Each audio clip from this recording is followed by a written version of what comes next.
THI education channel को subscribe करें, like share comment और हाँ बेल आइकॉन को दबाना न भूलें ताकि हमारे सभी वीडियो की जानकारी सबसे पहले आपको मिलती रहे।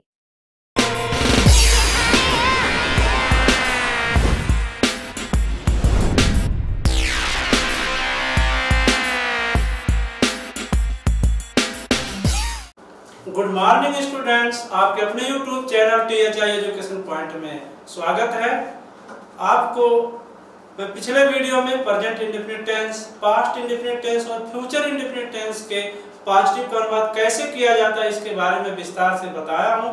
आज के इस वीडियो में मैं आपको ये बताने जा रहा हूं कि प्रेजेंट इंडेफिनिट टेंस और पास्ट इंडेफिनिट टेंस और फ्यूचर इंडेफिनिट टेंस के नेगेटिव का अनुवाद किस प्रकार से किया जाता है। तो आइए देखते हैं किस प्रकार से अनुवाद किया जाता है। बहुत ही आसान है अनुवाद करना, केवल आप टेंस को सही प्रकार से जान जाए, क्रिया की अवस्था को जान जाए, टेंस की पहचान जान जाए और कैसे क्या होता है उसके बारे में। Present indefinite tense, present indefinite tense का नेगेटिव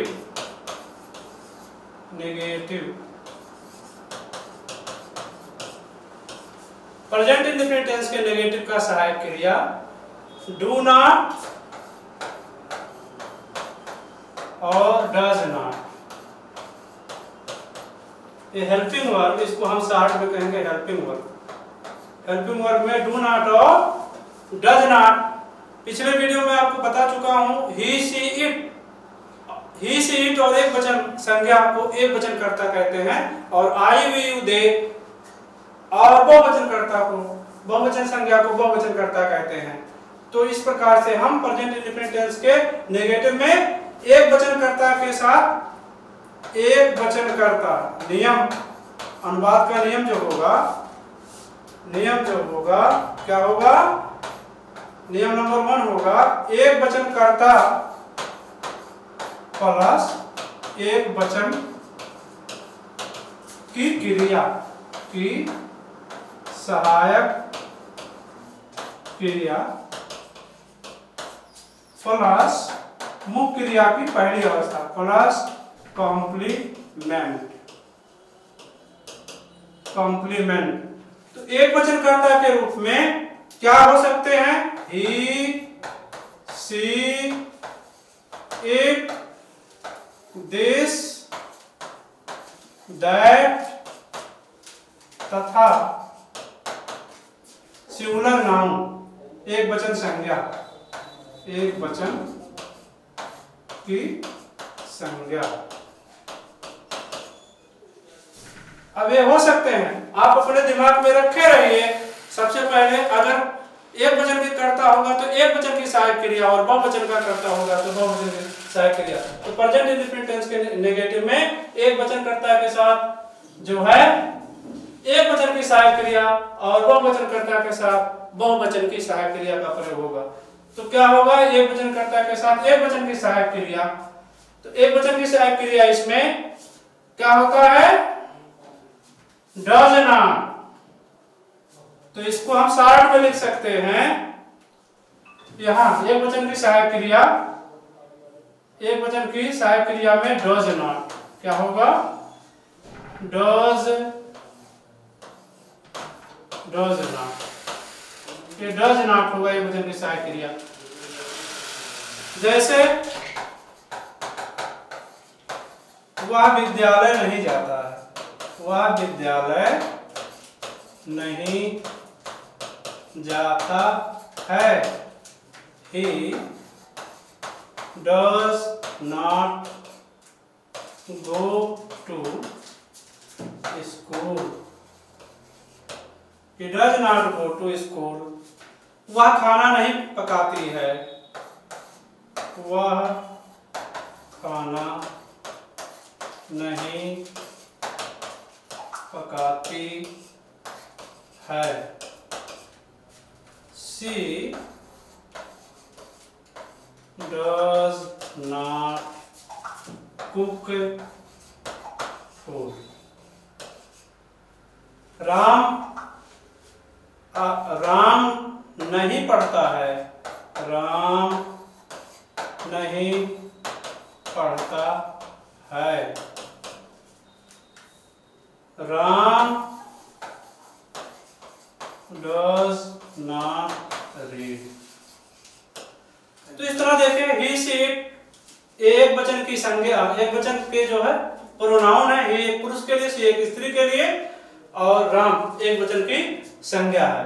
तो इस तरह से प्रेजेंट इंडेफिनिट टेंस के नेगेटिव का अनुवाद किया जाता है। और पास्ट इंडेफिनिट टेंस में यही जो आप देख रहे हैं, पास्ट इंडेफिनिट टेंस में, ये प्रेजेंट इंडेफिनिट टेंस का हो गया। पास्ट इंडेफिनिट टेंस में क्या होता है, पास थोड़ा सा ही अंतर हो जाता है। पास्ट इंडेफिनिट टेंस को अगर हम देखें, इस अंतर को आप लोग जरूर समझिए। नेगेटिव में नेगेटिव यही जो डू नॉट और डज नॉट है, यही पास्ट इंडेफिनिट में हो जाएगा डिड नॉट। क्या हो जाएगा, डिड नॉट।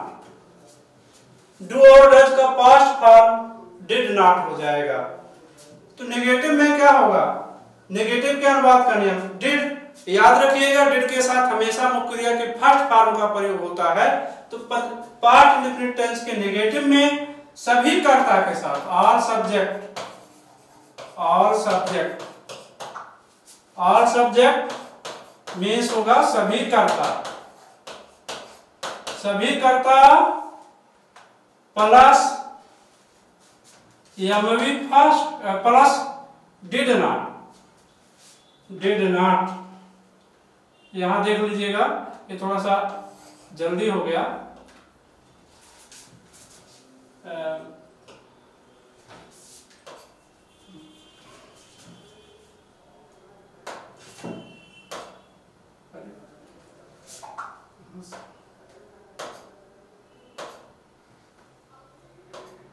एक और मोटा दीजिए, स्क्रीन बड़ा करिए।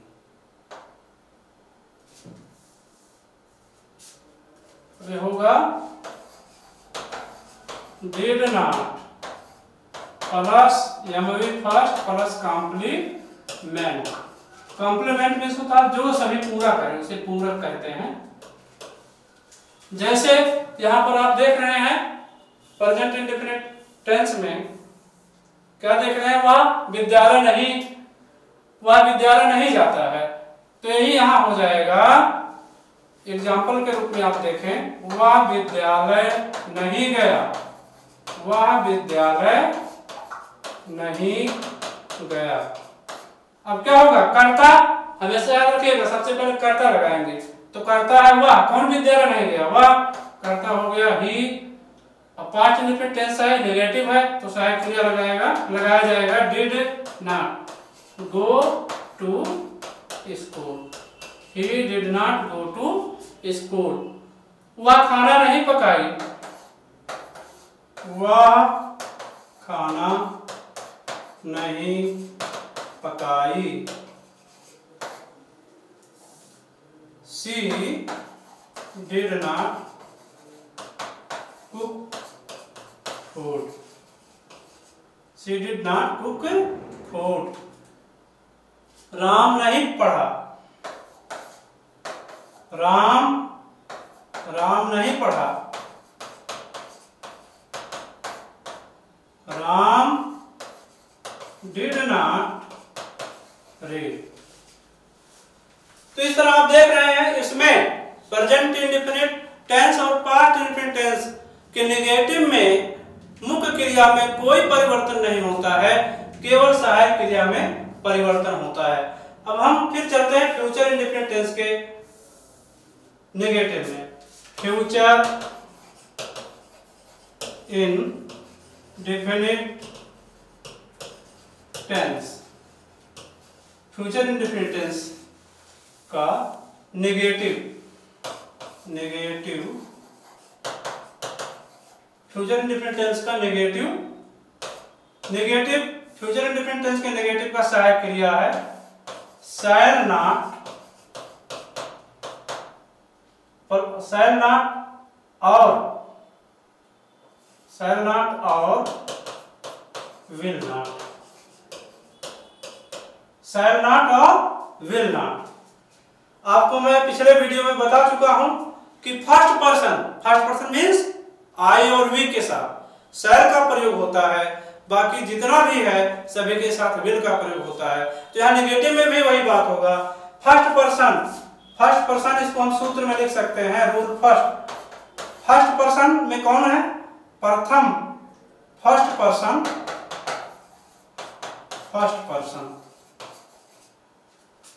पर्सन मीन्स आई और वी। इसको सूत्र में हम लिख सकते हैं plus shall plus MV first plus complement. First person के साथ केवल शैल का प्रयोग होता है। फर्स्ट पर्सन में कौन कौन है? आई और वी। इसके साथ शैल प्लस मुख्य क्रिया की फर्स्ट फॉर्म का प्रयोग होता है। जैसे हम तुम्हारी सहायता करेंगे। हम तुम्हारी सहायता करेंगे। हम तुम्हारी सहायता करेंगे। We shall help you. हम तुम्हारी सहायता करेंगे। मैं तुम्हें पढ़ाऊंगा। मैं तुम्हें पढ़ाऊंगा। मैं तुम्हें पढ़ाऊंगा। I shall teach you. I shall teach you. तो इस तरह देख रहे हैं फर्स्ट पर्सन में आई और वी के साथ शैल का प्रयोग होता है। बाकी दूसरा नियम हम लिख सकते हैं, रूल 2 लिख सकते हैं। फर्स्ट पर्सन को छोड़कर आई वी ब्रैकेट में आप लिख सकते हैं फर्स्ट पर्सन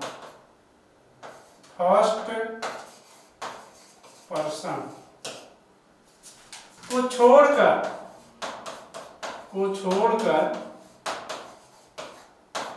शेष सभी कर्ता। फर्स्ट पर्सन कौन होते हैं? आई और वी को छोड़कर शेष सभी कर्ता प्लस विल नॉट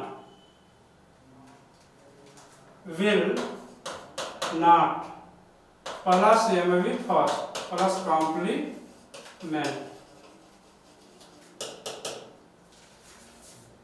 यहां थोड़ा सा मिस्टेक हो गया है। हम तुम्हारी सहायता नेगेटिव, चूंकि मैं पढ़ा रहा हूं, हम तुम्हारी सहायता नहीं करेंगे। यहां नहीं, हम तुम्हारी सहायता नहीं करेंगे। हम तुम्हारी सहायता नहीं, यहां रहेगा हम तुम्हारी सहायता नहीं करेंगे। मैं तुम्हें नहीं पढ़ाऊंगा।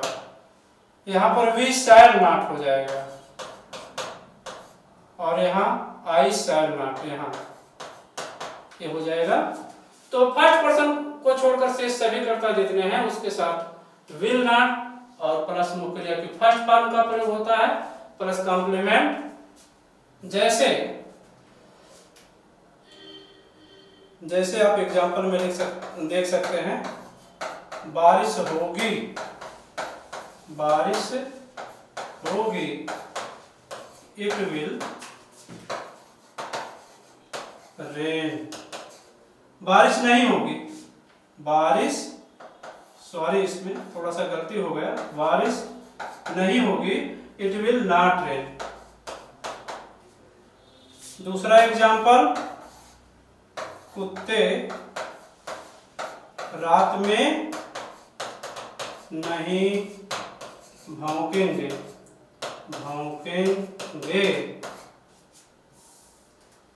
The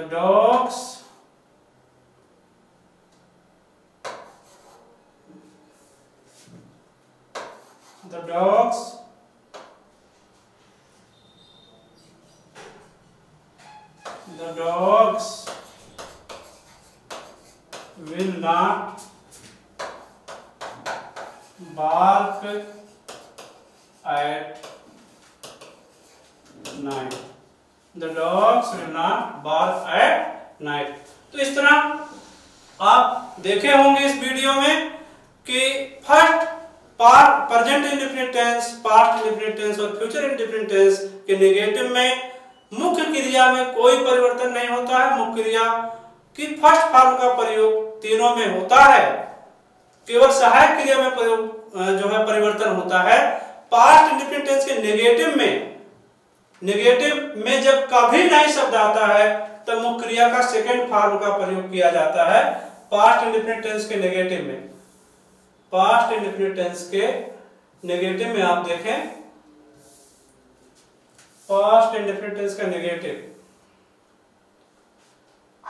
पास्ट इंडेफिनिट टेंस का नेगेटिव जब कभी नहीं शब्द आए, तीसरा नियम आप लिख सकते हैं, जब कभी नहीं शब्द आता है, कभी नहीं अगर आता है, कभी नहीं यदि आता है तो सभी कर्ता के साथ नेवर लगाकर मुख्य क्रिया का सेकंड फॉर्म का प्रयोग किया, सेकंड फॉर्म का प्रयोग किया जाता है, प्रयोग किया जाता है सभी के साथ। इसको हम सूत्र के माध्यम से लिख सकते हैं, all subject प्लस मुख्य क्रिया का सेकंड फॉर्म प्लस कॉम्प्लीमेंट। जैसे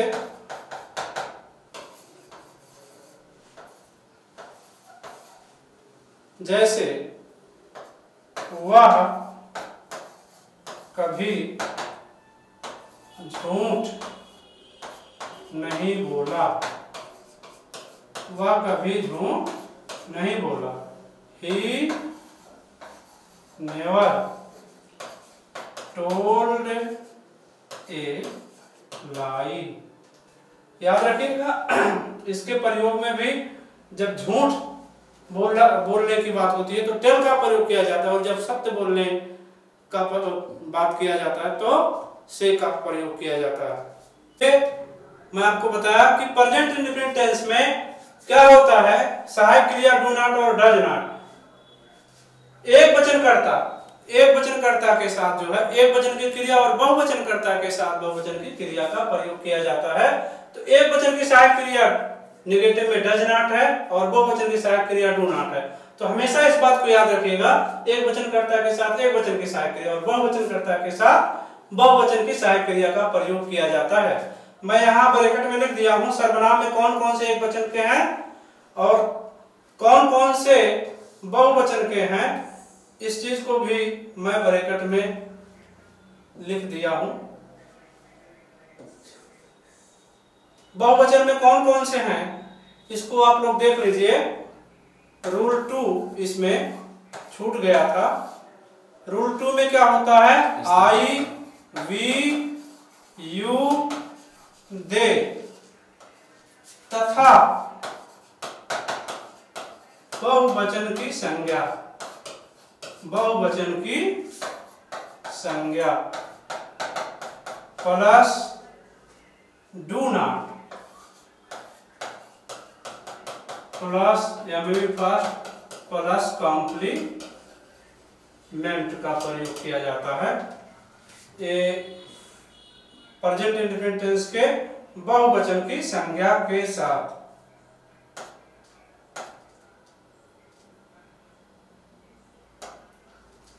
जैसे मैं बाजार जाता हूं, बाजार जाता हूं। अब मैं बहुवचन है तो आई गो टू मार्केट, ये आप पढ़े होंगे पॉजिटिव में, लेकिन यही नेगेटिव में हो जाएगा, मैं बाजार नहीं जाता हूं। तो क्या हो जाएगा यहाँ, I do not go to market. तुम काम नहीं करते हो, तुम काम नहीं करते हो, यू डू नॉट वर्क, तुम काम नहीं करते हो। बच्चे नहीं खेलते हैं, बच्चे नहीं खेलते हैं, बच्चे नहीं खेलते हैं। The children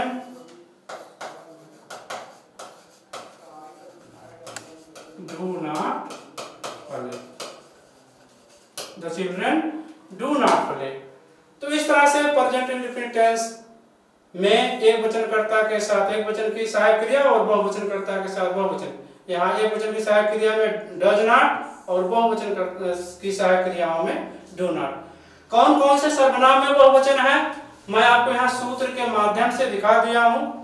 I, we, you, दे तथा एक से अधिक, जैसे बॉयज बहुवचन की संज्ञाएं होंगी, गर्ल्स बहुवचन की संज्ञाएं होंगी। तो जैसे मैं बाजार जाता हूं, मैं बाजार नहीं जाता हूं, I do not go to market. हम बाजार नहीं जाते, we do not go to market. तुम बाजार नहीं जाते, you do not go to market, you do not go to market. वे बाजार नहीं जाते हैं, they do not go to market. इस तरह से आप डू नॉट और डज नॉट का प्रयोग करके प्रेजेंट इंडेफिनिट टेंस के नेगेटिव का अनुवाद करेंगे। और पास्ट इंडेफिनिट का अनुवाद सबसे आसान है। इसमें जो है क्या होता है, हाथ से इसमें बहुत ही ये आसान है। इसमें आपका जो है एक ही सहायक क्रिया है डिड नॉट, जो सभी के साथ लगता है, चाहे वो एक वचन हो या बहुवचन हो, सभी के साथ डिड नॉट का प्रयोग किया जाता है। जैसे यहाँ एग्जांपल दिया गया है,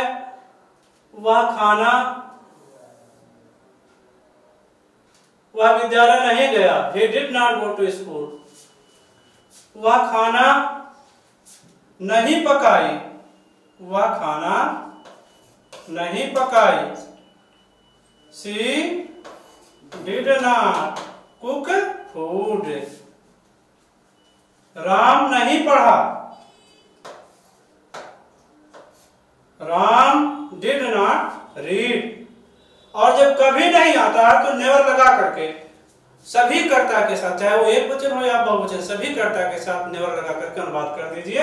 और नेवर जब लगाएंगे तो मुक्रिया का सेकंड फॉर्म का प्रयोग करेंगे, क्योंकि पास्ट इंडेफिनिट टेंस में हमेशा मुक्रिया का सेकंड फॉर्म का प्रयोग किया जाता है। जब डिड का प्रयोग होता है तो मुक्रिया का फर्स्ट फॉर्म का प्रयोग किया जाता है। अब जो है आप इस अंतर को जान गए होंगे। फ्यूचर इंडेफिनिट में आपको मैं बता चुका हूं कि फ्यूचर इंडेफिनिट की दो ही सहायक क्रियाएं हैं, शैल और विल। शैल फर्स्ट पर्सन के साथ प्रयोग किया जाता है। फर्स्ट पर्सन में कौन कौन से, प्रथम व्यक्ति, प्रथम पुरुष, आई और वी, ये प्रथम पुरुष होते हैं, इनके साथ प्रथम पुरुष के साथ शैल का प्रयोग किया जाता है। और बाकी जितने हैं प्रथम पुरुष को छोड़ करके सभी के साथ विल का प्रयोग किया जाता है। मैं और हमको छोड़ दीजिए, बाकी कोई हो सभी के साथ विल का प्रयोग करेंगे। इस चीज को आप जान गए होंगे। इसको देखिए, मैं सूत्र के माध्यम से लिख दिया हूं। आई वी को छोड़कर, कहने का मतलब फर्स्ट पर्सन को छोड़ दीजिए, बाकी ए टू जेड कोई हो सभी के साथ विल का प्रयोग कीजिए। इसमें एक पॉजिटिव में मैं आपको बता चुका हूं, एक जो है एक शर्त बनता है। क्या शर्त बनता है? वो शर्त है यदि धमकी क्या होता है? धमकी, वायदा, दृढ़ निश्चय,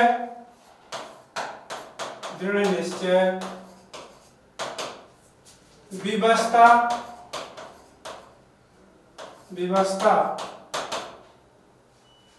विवशता का भाव आ रहा हो, विवशता का भाव आ रहा हो,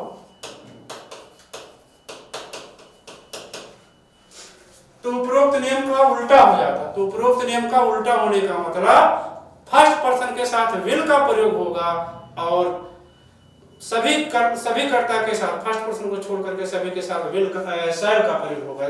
जैसे एग्जांपल, वायदा दृढ़ इरादा, दृढ़ इरादा,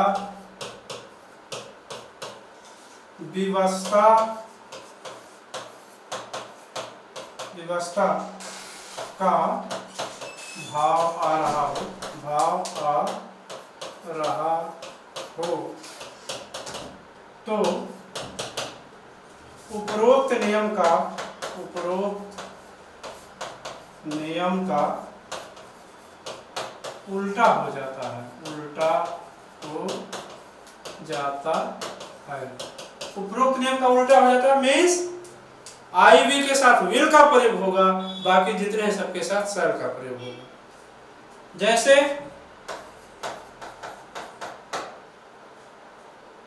तुम कल जरूर आओगे, जैसे तुम कल जरूर आओगे, तुम कल जरूर आओगे। यहाँ विवशता है तो यहाँ हो जाएगा you shall come tomorrow.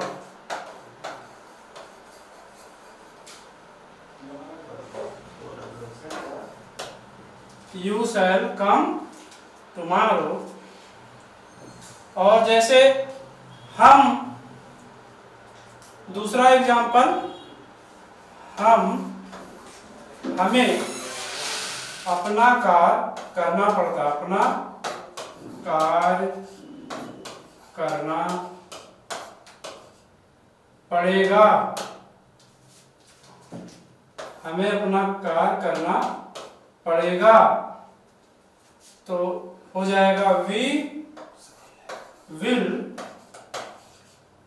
Do our work, our work, we will do our work. ये रहा पॉजिटिव में, लेकिन नेगेटिव में हो जाएगा तुम कल जरूर नहीं आओगे, ये नेगेटिव में हो जाएगा। नेगेटिव में क्या हो जाएगा you shall not, you shall not come tomorrow.